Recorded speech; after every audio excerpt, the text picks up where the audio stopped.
Assalamualaikum warahmatullahi wabarakatuh. Jumpa lagi dengan channel Kibledek Kantil. Bagaimana kabarnya sobat? Semoga selalu dalam keadaan sehat walafiat. Tetap semangat. Pokoknya jangan ada kata putus asa. Karena semua persoalan dalam hidup kita ini ada jalan keluarnya. Oke, kali ini Kibledek mau membahas tentang perjodohan. Yang Kibledek mau bahas sekarang ini adalah perjodohan yang persentase keberhasilannya itu mendekati 100%, yaitu kurang lebih di angka 94-95%, nah, kurang lebihnya di 94%. Tapi sebelum masuk ke pembahasan, seperti biasa, yang belum subscribe, di like, di komen, di share ke teman-teman kalian ya. Loncengnya juga dibunyikan ya. Oke, kita masuk ke pembahasan. Kali ini Kibledek mau membahas perjodohan antara Selasa Wage dengan Rabu Kliwon. Selasa Wage itu memiliki jumlah neptu 7, sedangkan Rabu Kliwon memiliki jumlah neptu 15. Ini adalah pasangan yang diprediksi itu kurang lebih 94% akan mengalami kesuksesan. Selebihnya itu ya persentase kecil, mungkin yang 6% atau 5% itu persentase kegagalan. Cuman persentase keberhasilannya sudah 94-95%, sudah bagus sekali ya. Jadi memang kalau perjodohan itu tidak ada yang sampai 100% sukses, isinya sampai 100% sukses tidak ada. Maksimal ini di angka ini 94-95% ini udah angka maksimal prediksi kesuksesan yang paling bagus, sangat bagus.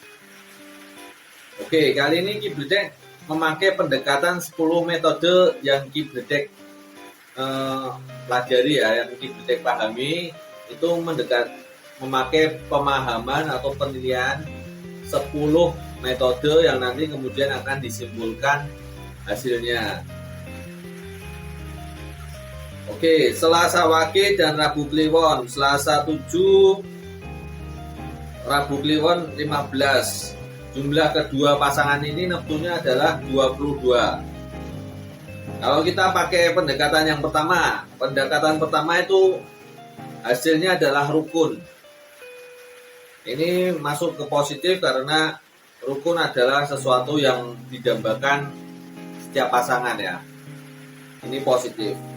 Pendekatan kedua itu sugih. Sugih atau bahasa Indonesianya kaya. Kaya ini juga sesuatu yang didambakan bagi semua pasangan saat berkeluarga ya. Rata-rata semua kalau ditanya tetap keluarganya menjadi ingin keluarga yang sugih.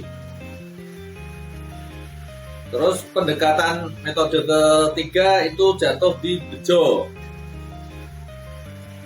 Bejo itu bahasa Indonesianya kurang lebihnya beruntung.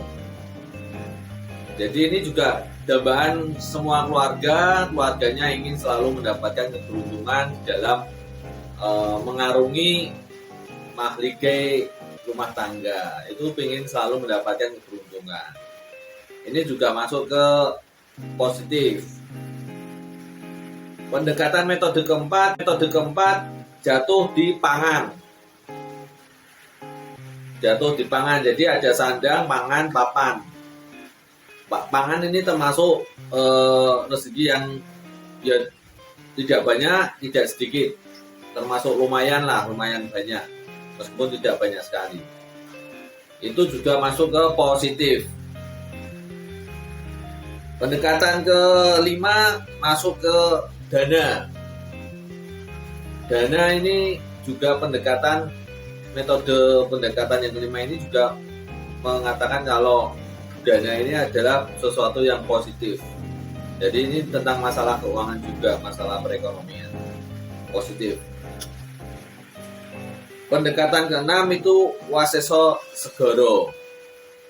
Waseso Segoro ini juga termasuk hal yang positif yang didambakan semua keluarga juga.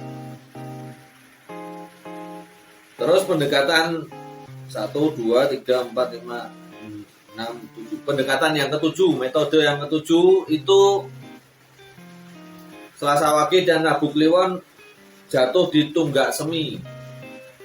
Tunggak semi ini diartikan sebagai rezeki yang selalu mengalir atau lumintu.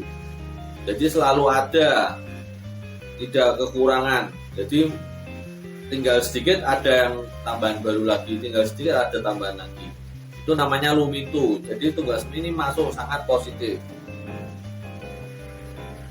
Pendekatan ke 2, ke 4, ke 8. Pendekatan ke 8 itu jatuhnya di padu. Padu itu bahasa Indonesianya kurang lebihnya pertengkaran tapi dalam skala yang kecil. Jadi pertengkaran dalam skala yang kecil ini dengan mudah bisa diselesaikan. Sebenarnya dengan mudah diselesaikan. Pertengkaran kecil ini semacam contohnya adalah kebiasaan waktu masih belum nikah. Seumpamanya kebiasaan naruh sandal asal-asalan atau naruh sepatu asal-asalan, itu akan membuat padu. Mungkin pasangannya terbiasa rapi. Ya semacam itulah, itu namanya kurang lebih padu. Jadi hanya pertengkaran kecil. Dan hampir semua keluarga juga akan mengalami namanya padu. Cuman kapannya juga tidak tahu, cuman tetap namanya berinteraksi sama orang itu tetap ada namanya padu atau bertengkar kecil ya. Ini masuk ke poin negatif. Terus yang ke 9, 2, 3, 4, 6, 7, 8, 9 ya. Yang ke 9 masuk ke gembili. Gembili bisa diartikan banyak anak atau juga banyak rezeki. Makanya ada peribahasa banyak anak banyak rezeki. Kurang lebihnya ya rezeki yang juga termasuk anak. Jadi di sini masuk ke poin yang positif. Terus pendekatan terakhir yaitu metode yang ke-10. Pasangan ini Selasa Wage dan Rabu Kliwon ini saling mengisi. Jadi rezeki yang menurut faktor langitnya itu dia saling mengisi. Seumpamanya yang Selasa Wage masih dalam keadaan kurang, akan diisi Rabu Kliwon. Jadi perekonomian keluarganya itu stabil. Yaitu akhirnya menjadi yang lumintu itu selalu ada, jadi stabil lah. Oke, dari pendekatan 10 ini yang tidak masuk ke poin positif hanya di padu. Padu itu hanya pertengkaran kecil, jadi dia tetap poinnya sebenarnya sedikit sekali ya, kurang lebih antara cuma 5% atau 6%.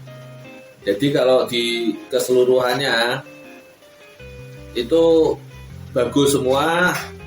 Jadi pasangan Selasa Wage dan Rabu Kliwon ini diharapkan, diprediksi lah ya, diprediksi itu 94-95% akan mengalami sukses dalam mengarungi rumah tangga. Ya ini tadi ada sedikit padu, cuman ini sebenarnya bisa diselesaikan dengan gampang lah ya. Dengan mudah bisa diselesaikan. Jadi kesimpulan dari pasangan ini adalah pasangan yang memiliki prediksi sangat bagus, memiliki prediksi kesuksesan yang sangat bagus. Itu menurut faktor langit. Dan sekarang tinggal faktor buminya, yaitu lingkungannya dan manusianya, kebiasaan yang terbentuk karena lingkungannya itu. Jadi sebenarnya sejatinya itu faktor langitnya sudah mendukung sangat bagus. Ini adalah modal awal. Jadi perhitungan-perhitungan yang ada di Primbon yaitu ilmu Titan itu memang tidak bisa 100% harus kalian percaya. Cuman bisa sebagai kompas, sebagai alat untuk memprediksi, untuk mengantisipasi, untuk introspeksi diri kita. Jadi ya diharapkan kalau sudah mengerti ada rambu-rambunya, kalian bisa mempersiapkan strateginya bagaimana. Oke, semoga kalian selalu dalam keadaan sehat, selalu tetap semangat. Salam Kibletek Kantin.